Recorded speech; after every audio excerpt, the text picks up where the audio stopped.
en las paladas tardes y eran nubes tranquilas en el azul, en las ardientes manos pasan las cabezas pensativas.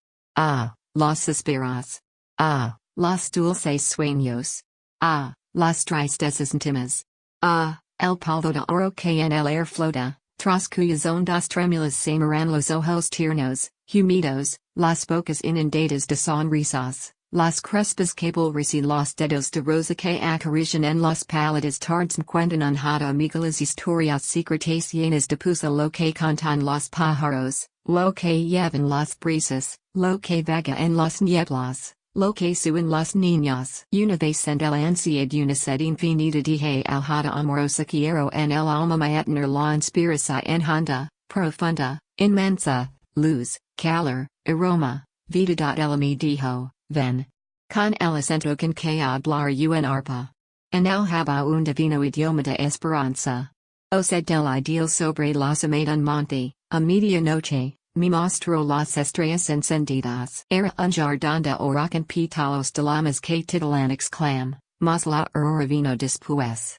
La aurora sonría, con la luz en la frente, como la joventimidad abre larga, y la sorprenden luego ciertas curiosas mágicas pupilas y dije, mas sonriendo la celestada amiga prorrumpió, y bien.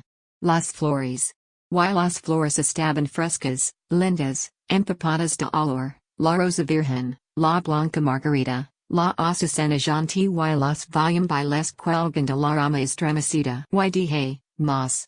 El viento rostro rumores, ecos, risas, murmullos misteriosos, aladios, músicas nunca odas alhada entonces me llevo hasta el velo que nos cubra las ansias infinitas, la inspiración en profunda y el alma de las liras y lo rasc. Y alita du era aurora en el fondo se ve un bello rostro de mujer. Oh, nunca, pierdes, duréis las sacras de cascal alma sintiera con su vaga sonrisa ms?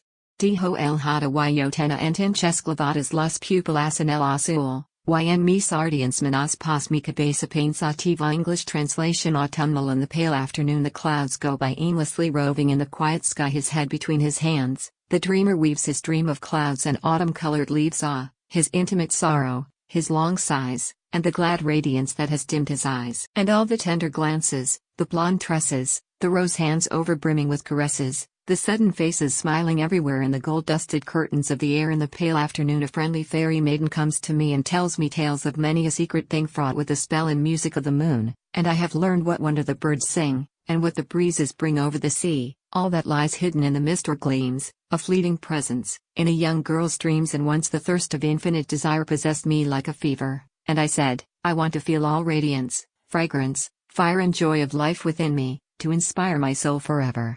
And the fairy maid called me to follow her, and when he spoke it was as if a harp to the soft stroke of loving hands had wakened. Suddenly she syllabled hope's language, calling me. Oh, thirst for the idea. From the height of a great mountain forested with night she showed me all the stars and told their names. It was a golden garden wherein grows the fleur-de-lis of heaven, leaved with flames, and I cried, more.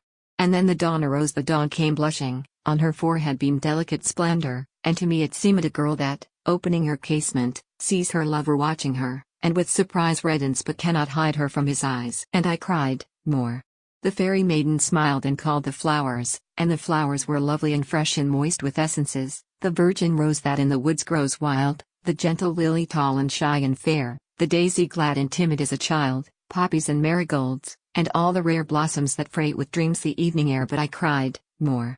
And then the winds brushed by bearing the laughter of the world, the cry of all glad lovers in the woods of spring, and echoes, and all pleasant murmuring of rustling leaf or southward flying bird, unworded songs and musics never heard. The fairy maiden, smiling, led me where the sky is stretched over the world, above our heights and depths of hoping and despair, beyond the reach of singing and of love. And then tore the veil.